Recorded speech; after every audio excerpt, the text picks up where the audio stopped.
Hey, before we start this video, I want to give a quick shout out to the inspiration for it, and it's Jim Rugg and Ed Pisker, their YouTube channel. I've been watching it for like 2 weeks in a row, and just an amazing format. They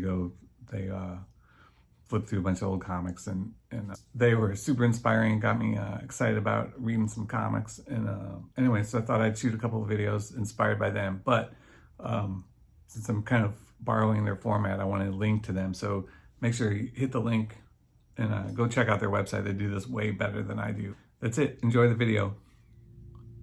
All right, welcome back. Today I'm going to be talking about Fear Case. I'll do a little bit of commentary, show some of the script excerpts, just sort of give you some insight into the creation of this book.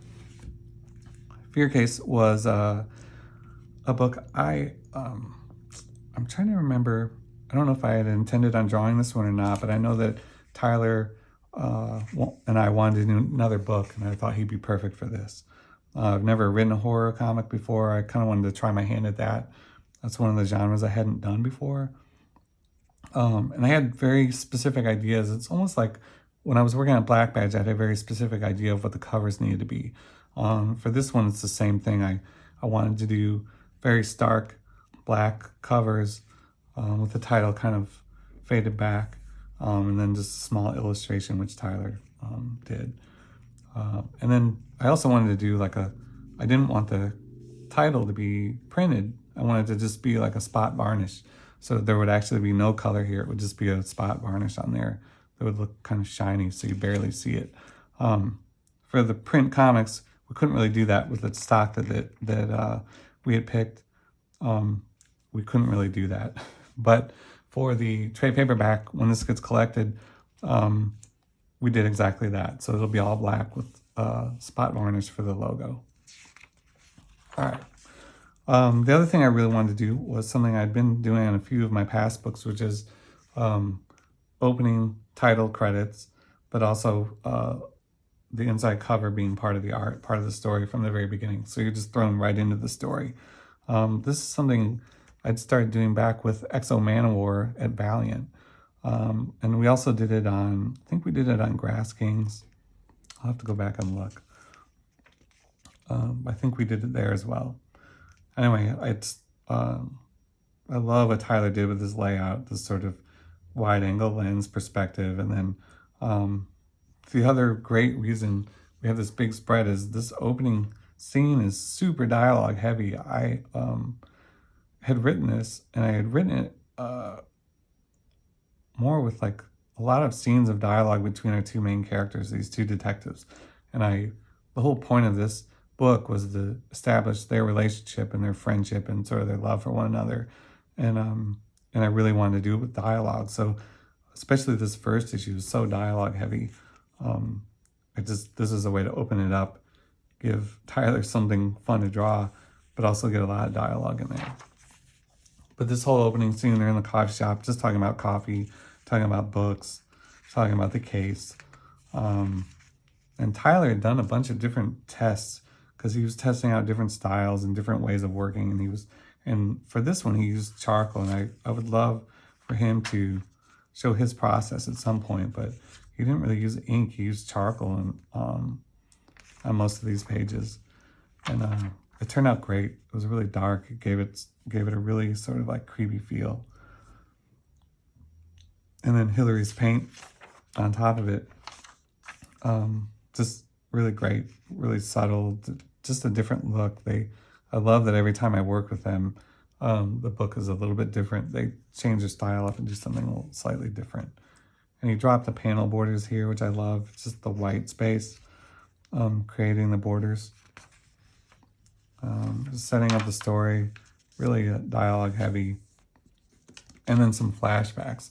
And here's where we get sort of the lore of this case and sort of setting up the idea that, is this thing magical, and we sort of see it, but none of this is confirmed. This is them talking about what they think it is and what they think happened. We see it during World War II and the Holocaust, Martin Luther King, and then sort of insinuating that maybe this thing is responsible for a lot of stuff, or it's always around. Whether it's causing it or not is something that we sort of we'll discover later. Again, really dialogue heavy here. Just trying to establish our characters. And then Tyler just using the black negative space in such a great way, setting this up. And again, I love the use of panel borders. No borders, just the white space being the panel borders. And then we see them exchange gifts here.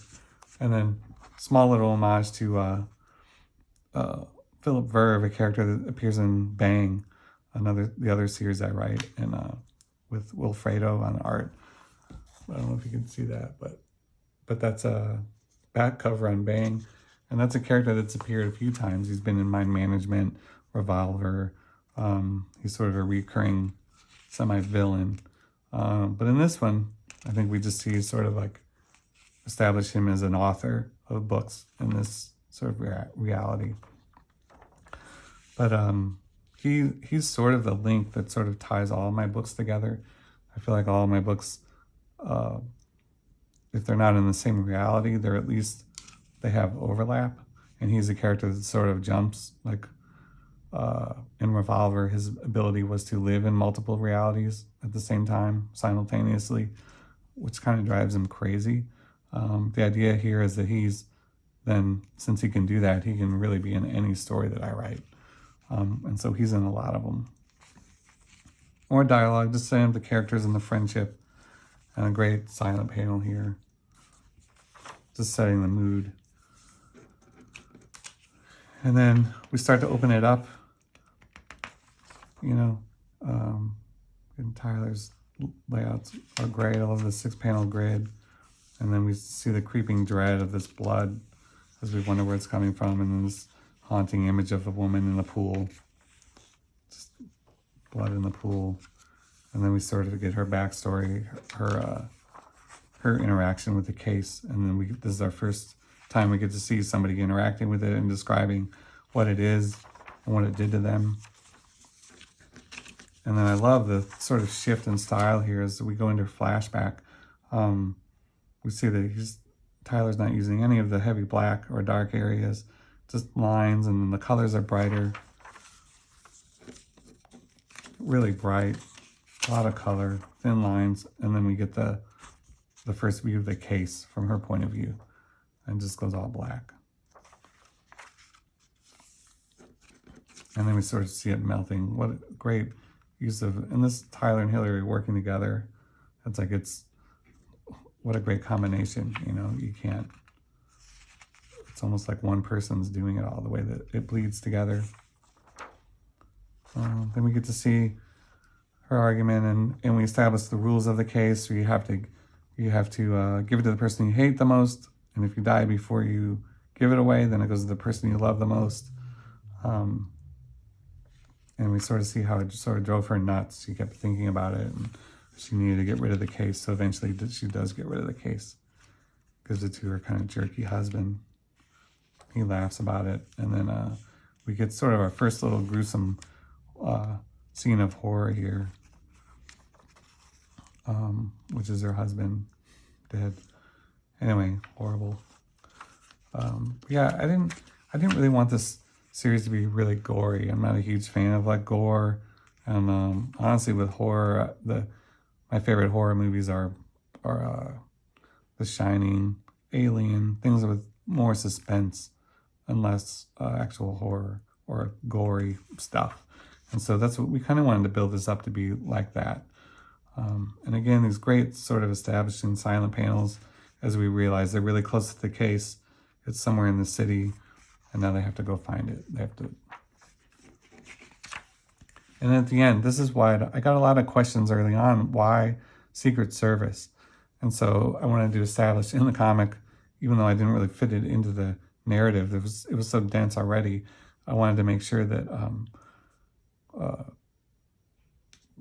people knew why we picked the Secret Service for this, because it's the oldest, whatever it tells you here, the oldest investigatory federal government organization, started in 1865. You can read that there, but I like that history and sort of this idea of the Secret Service being not what we think it is today, but what it originally was, which did investigate crimes, mostly counterfeiting. All right, that's it. And then back cover, we did these great spot illustrations for each issue. Again, just wanted to keep it really stark, really dark, to sort of set the mood. All right, that's it. That's issue 1.